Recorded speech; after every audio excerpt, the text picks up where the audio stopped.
Bismillahirrahmanirrahim. Assalamualaikum warahmatullahi wabarakatuh. My dear subscribers, I hope that you are all doing well and great in your lives. Welcome back to my YouTube channel Learn Biology with Naz. In today's topic, we are going to discuss the reproduction, its types, its importance, and first of all, its definition.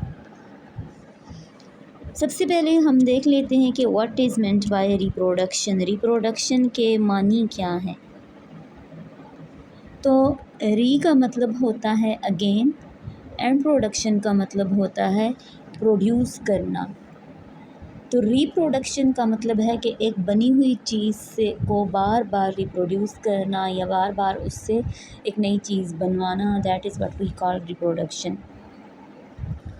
इसको हम simply define करते हैं the production of individuals of same species that is the next generation of species के एक ही species के अपने जैसे नए इंडिविजुअल्स को प्रोड्यूस करवाना। Now what is species. Species को हम डिफ़ाइन करते हैं कि a group of living organism consisting of similar individuals capable of exchanging genes or interbreeding। Means कि एक ही जैसे जानदारों का ग्रुप जो अपने जैसे बच्चे पैदा करने की सलाहियत रखते हो उसको हम स्पीशीज़ कहते हैं। फॉर एग्ज़ाम्पल ह्यूमन बीइंग्स एक स्पीशीज़ हैं, कैट्स एक स्पीशीज़ हैं, डॉग्स एक स्पीशीज़ हैं। इसी तरह सेम ऑर्गेनिज़म्स का ग्रुप क्या होता है, स्पीशीज़ होता है। रिप्रोडक्शन की बेसिक टू टाइप्स हैं, that is asexual reproduction and sexual reproduction. तो सबसे पहले हम देखते हैं एसेक्सुअल रिप्रोडक्शन। ए मीन्स एब्सेंट, तो वो रिप्रोडक्शन की टाइप जिसमें सेक्स ऑर्गन्स या सेक्स सेल्स जो होते हैं वो एब्सेंट होते हैं उसको हम नाम देते हैं एसेक्सुअल रिप्रोडक्शन। तो फिर ये होती कैसे है। ये सिंपली एक पेरेंट सेल की डिवीज़न से होती है। एक पेरेंट सेल होता है वो डिवाइड करके दो सेल्स बना देता है। वो पेरेंट सेल जो दो डॉटर सेल बनाता है इससे क्या हो जाती है, उसकी रिप्रोडक्शन होती है। क्योंकि इसमें सेक्स ऑर्गन्स इन्वॉल्व नहीं होते इसलिए हम इसको एसेक्सुअल रिप्रोडक्शन कहते हैं। मीन्स के सेक्सुअल रिप्रोडक्शन इज़ एब्सेंट। तो इसको आप डिफ़ाइन करेंगे a type of reproduction which takes place by simple cell divisions that produces an exact duplicate of an organism और ऑफ अ पेरेंट सेल। यहाँ पे हम बात करते हैं कि टाइप्स ऑफ एसेक्सुअल रिप्रोडक्शन। तो types of asexual reproduction different होती हैं, दैट इज़ फिशन। फिशन का मतलब होता है डिवीज़न इन टू। तो इसमें पेरेंट सेल सिंपली दो में डिवाइड हो जाता है जिससे कि बैक्टीरिया होता है या अमीबा वगैरह।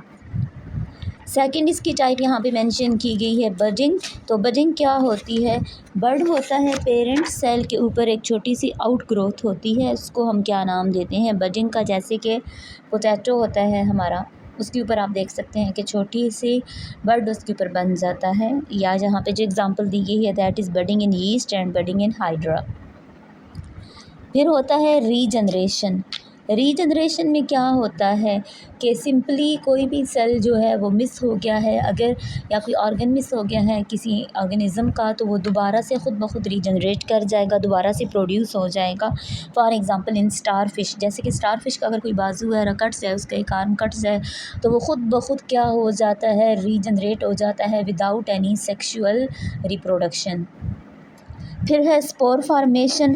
तो ये फंजाई के अंदर मोस्टली पाया जाता है। इसमें क्या होते हैं, स्पोर्स की वजह से एक न्यू जो प्लांट बॉडी होती है वो क्रिएट हो जाती है। जहाँ भी स्पोर सेल्स गिरेंगे फेवरेबल कंडीशन आने पर वही स्पोर सेल्स पेरेंट सेल के अंदर डिवाइड हो के अंदर कन्वर्ट हो जाएंगे। फिर वो पेरेंट बॉडी के अंदर फिर से स्पोर्स बनेंगे और ये साइकिल इसी तरह से चलता रहेगा।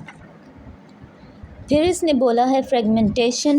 तो फ्रेगमेंटेशन के अंदर क्या होता है कि इसमें जब एक पेरेंट बॉडी 8 या 9 पीसेस के अंदर डिवाइड हो जाए तो क्या कहलाती है, वो फ्रेगमेंटेशन कहलाती है। जैसा कि प्लेनेरिया के अंदर होता है।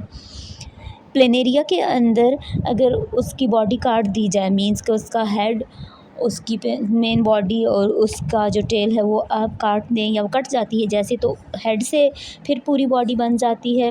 इसी तरह उसकी थोरैक्स से फिर पूरी बॉडी बन जाती है और उसकी टेल से पूरी बॉडी बन जाती है ड्यू टू एसेक्सुअल रिप्रोडक्शन।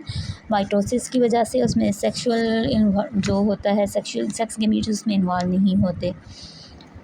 फिर है वेजिटेटिव प्रोपगेशन। तो जैसे मैंने पहले बताया आपको, एग्जांपल दी मैंने आपको पोटैटो की, वो उसमें वेजिटेटिव प्रोपगेशन होती है। इसी तरह हमारे जो कॉम्स हैं, बल्ब है, ओनियन मील्स जिसको कहा जाता है, उसके अंदर भी वेजिटेटिव रिप्रोडक्शन होती है। ये तमाम टाइप्स हम इंशाल्लाह नेक्स्ट टॉपिक के अंदर डिटेल से स्टडी करेंगे। सेकंड जो हमारे पास टाइप आ जाती है सेक्सुअल रिप्रोडक्शन की, रिप्रोडक्शन की, दैट इज़ सेक्सुअल रिप्रोडक्शन। जैसा कि नाम से ज़ाहिर है कि वो रिप्रोडक्शन जिसमें सेक्स ऑर्गन्स या सेक्स सेल्स इन्वॉल्व होते हैं। मेल एंड फीमेल दोनों पार्टनर का इन्वॉल्व होना ज़रूरी है। उससे क्या होता है, सेक्स सेल्स जो होते हैं, मेल की तरफ से स्पर्म और फीमेल की तरफ से एग, जब ये दोनों यूनाइट करते हैं ज़ाइगोट बनाते हैं, ज़ाइगोट से एम्ब्रियो बनता है और फिर न्यू बेबी प्रोड्यूस होता है। तो वो टाइप ऑफ रिप्रोडक्शन जिसमें सेक्स ऑर्गन्स इन्वॉल्व होते हैं, that involves the fusion of male and female sex cells or gametes, it is called sexual reproduction। यहाँ पे देखें, एग सेल्स हैं, फीमेल की तरफ से हैं, स्पर्म की मेल की तरफ से आते हैं, दोनों फ्यूजन होती है, दोनों में यूनियन होती है, दोनों की एग और स्पर्म सेल की से ज़ाइगोट बनता है, ज़ाइगोट से एम्ब्रियो बनता है और यहाँ से एक बेबी बनने की इब्तिदा होती है। यहाँ पे क्वेश्चन ये बनता है कि रिप्रोडक्शन इम्पॉर्टेंट क्यों है, वाई इज़ रिप्रोडक्शन इम्पॉर्टेंट। तो जैसा कि यहाँ तक ऑब्वियस हो गया होगा आपको कि रिप्रोडक्शन इसलिए इम्पॉर्टेंट होती है कि एक जनरेशन को जो है कंटिन्यू रखा जाए, एक नस्ल जो है एक स्पीशीज़ की वो आगे चलती रहे।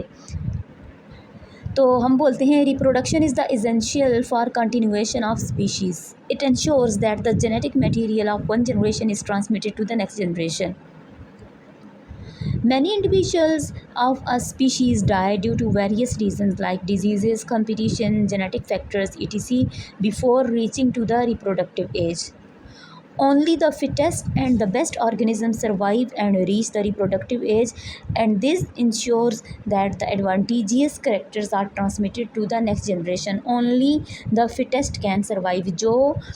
जो ऑर्गेनिज़म्स होते हैं जो फिट नहीं होते उस कंडीशन में, उस इन्वायरमेंट को फेवरेबल नहीं होता वो इन्वायरमेंट उनके लिए, वो रिप्रोडक्टिव एज तक पहुंचने से पहले ही डाई हो जाते हैं।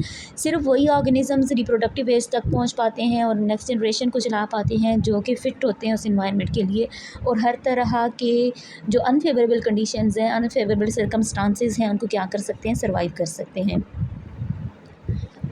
आज के लिए इतना ही। नेक्स्ट टॉपिक में इंशाल्लाह हम स्टडी करेंगे टाइप्स ऑफ एसेक्सुअल रिप्रोडक्शन को डिटेल में। तब तक के लिए अपना और अपने चाहने वालों का बहुत ख्याल रखिएगा और मेरे इस चैनल लर्न बायोलॉजी विद नाज़ को सब्सक्राइब करें, अपने दोस्तों के साथ लाजमी शेयर कीजिएगा। अल्लाह।